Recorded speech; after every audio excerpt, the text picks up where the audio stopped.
Good morning, students. I am your English teacher Subhadra. Today we will read our next poem, Wind, written by Subramanya Bharti. ये poem जो है Wind, ये सुब्रमण्य भारती द्वारा Tamil language में लिखी गई थी और इसको इंग्लिश वर्जन में ट्रांसलेट A.K. रामानुजन ने किया है. ठीक है, तो अगर मैं आपको थोड़ा सा ओवरव्यू इस पोइम के बारे में बताऊं तो ये जो पोइम है ये बेसिकली हमें अपनी ज़िंदगी में स्ट्रॉन्ग और फर्म रहने के लिए प्रेरणा देती है. ठीक है, कि इसमें बताया गया है कि किस तरह से अगर विंड को सिंबलाइज करके बताया गया है कि किस तरह इंसान की ज़िंदगी में मुसीबतें आती हैं और जो कमज़ोर होते हैं वो उनके आगे घुटने टेक देते हैं और जो मजबूत दिल के इंसान होते हैं वो उन मुसीबतों को पार करके सफलता हासिल करते हैं. तो चलिए हम पढ़ते हैं poem wind. Wind comes softly, don't break the shutters of the windows, don't scatter the papers, don't throw down the books on the shelf.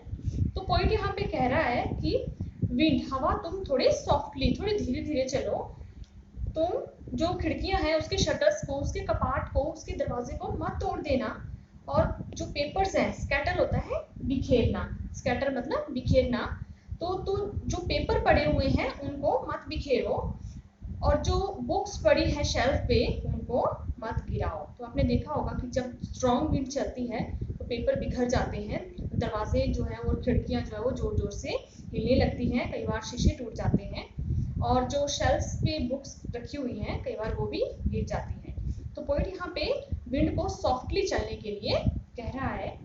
There look what you did, you threw them all down, you tore the pages of the books, you bought rain again. यहाँ पे point कह रहा है कि देखो तुमने क्या किया, तुमने सब कुछ नीचे गिरा दिया, कि जो भी चीजें मैंने कही जो शेल्फ पे बुक्स थी वो भी नीचे गिर गई. तो देखो तुमने क्या कर दिया और तुमने तोड़ होता है फाड़ना, तुमने जो बुक्स के पेजेस हैं उनको भी फाड़ दिया और तुम दोबारा से बारिश लेकर आ गई. तो जैसे ही बहुत तेज हवा चलती है तो कई बार वो अपने साथ बारिश भी लेके आती है.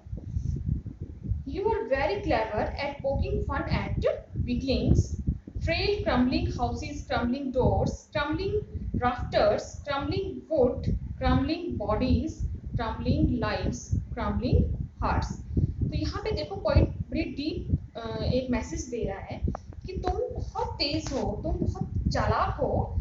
पॉकिंग फन मतलब मजाक उड़ाना और वीकलिंग्स कमजोर, कि तुम कमजोर लोगों का, कमजोर दिल वाले लोगों का मजाक उड़ाने में बहुत तेज हो. मतलब कोई भी कमजोर चीज है उसको तुम एकदम से उड़ा ले जाती हो. मजाक उड़ाना मतलब उसको बुरी तरह से उसको परेशान करती हो. और frail crumbling houses, frail means यहाँ पे कमजोर, तो ये कमजोर और थरथराते हुए हाउसेस हैं उनका मजाक उड़ाती हो, दरवाजों का मजाक उड़ाती हो. राफ्टर्स, राफ्टर्स होती है वो लकड़ी की कड़ियां जिसपे जो है छत टिकी होती है उसको राफ्टर्स बोलते हैं. तुम उनको परेशान करती हो, लकड़ियों को. और क्रम्बलिंग बॉडीज, बॉडीज मतलब शरीर. तो यहाँ पे आएगा कि यहाँ पे विंड का जो सिंबलिज्म है वो मुसीबतों से किया गया है. ठीक है, विंड को मुसीबत माना गया है. जैसे कि हमारी जिंदगी में मुसीबत आती है तो कई बार जो क्रम्बलिंग बॉडीज मतलब जो दिल होते हैं, जो हमारे शरीर होता है वो डर के मारे उन मुसीबतों के आगे हार मान लेता है. और क्रम्बलिंग लाइफ्स, हमारी जिंदगी भी उन मुसीबतों के आगे कई बार घुटने टेक देती है और हमारा दिल बुरी तरह से उन मुसीबतों के आगे हार जाता है. तो ये बताया गया है कि जैसे ही तेज हवाएं चलती हैं तो सब कुछ टूटने बिखरने लगता है, उसी तरह जब तेज मुसीबत हमारी जिंदगी में कोई मुसीबत आती है, कोई दुर्घटना होती है तो हम भी उसके आगे घुटने टेक देते हैं. हम मीन्स जिनका दिल और जिनकी बॉडीज थोड़ी कमजोर है, जो मेंटली और फिजिकली वीक है. The wind god winnows and crushes them all, जो भगवान पवन देव हैं. विनोज, विनोज मतलब छांटना. यहाँ पे आपको पिक्चर्स बनी हुई हैं, जो दो लेडीज हैं वो विनो कर रहे हैं, मतलब जो भूसे से अनाज को अलग करने की प्रक्रिया होती है वो होती है विनोज. और तो वैसे ही पॉइंट कह रहा है कि जो पवन देव हैं वो सब चीजों को छंटाई कर देते हैं और क्रशेस देम ऑल, उनको सबको दबा के रख देते हैं, मतलब उनको कुचल देते हैं. जैसे छंटाई करना मतलब जैसे ही मुसीबतें आती है तो पता लग जाता है कि कौन सा इंसान जो है वो स्ट्रॉन्ग मेंटली और फिजिकली स्ट्रॉन्ग है और कौन सा इंसान वीक है। ठीक है, he won't do what you tell him, और भगवान पवन देव ऐसा नहीं करते जो आप उन्हें कहेंगे, वो तो वही करेंगे जो वो करना चाहते हैं। So come let's build strong homes, let's join the doors formally. तो यहाँ पे कहा गया है कि मुसीबतें जो है वो हमें पूछ के नहीं आएंगी, वो तो जब उनको आना होगा तब आ जाएंगी। तो इसका क्या इलाज है? इसका यही इलाज है कि हम स्ट्रॉन्ग घर बनाएं और अपने दरवाजों को स्ट्रॉन्गली फॉर्म मतलब मजबूती से उनको जकड़ लें। यहाँ पे बताया गया है कि मुसीबतों को आने से नहीं रोक सकते, तेज हवा को चलने से नहीं रोक सकते, तो उसके लिए हमें खुद के घर जो है मजबूत बनाने पड़ेंगे और अपनी बॉडी को प्रैक्टिसाइज टू फॉर्म द बॉडी, और अपनी बॉडी को मजबूत बनाने की प्रैक्टिस करनी होगी। Make the heart steadfast, steadfast मतलब दृढ़, अपने हार्ट्स को, अपने दिलों को हमें मजबूत दृढ़ करना होगा। Do this and the wind will be friend with us, अगर हम ऐसा करेंगे तो हवा हमारी दोस्त बन जाएगी, मतलब मुसीबतें भी हमें रास्ता दिखाना शुरू कर देंगी अगर हम मेंटली और फिजिकली स्ट्रांग होंगे।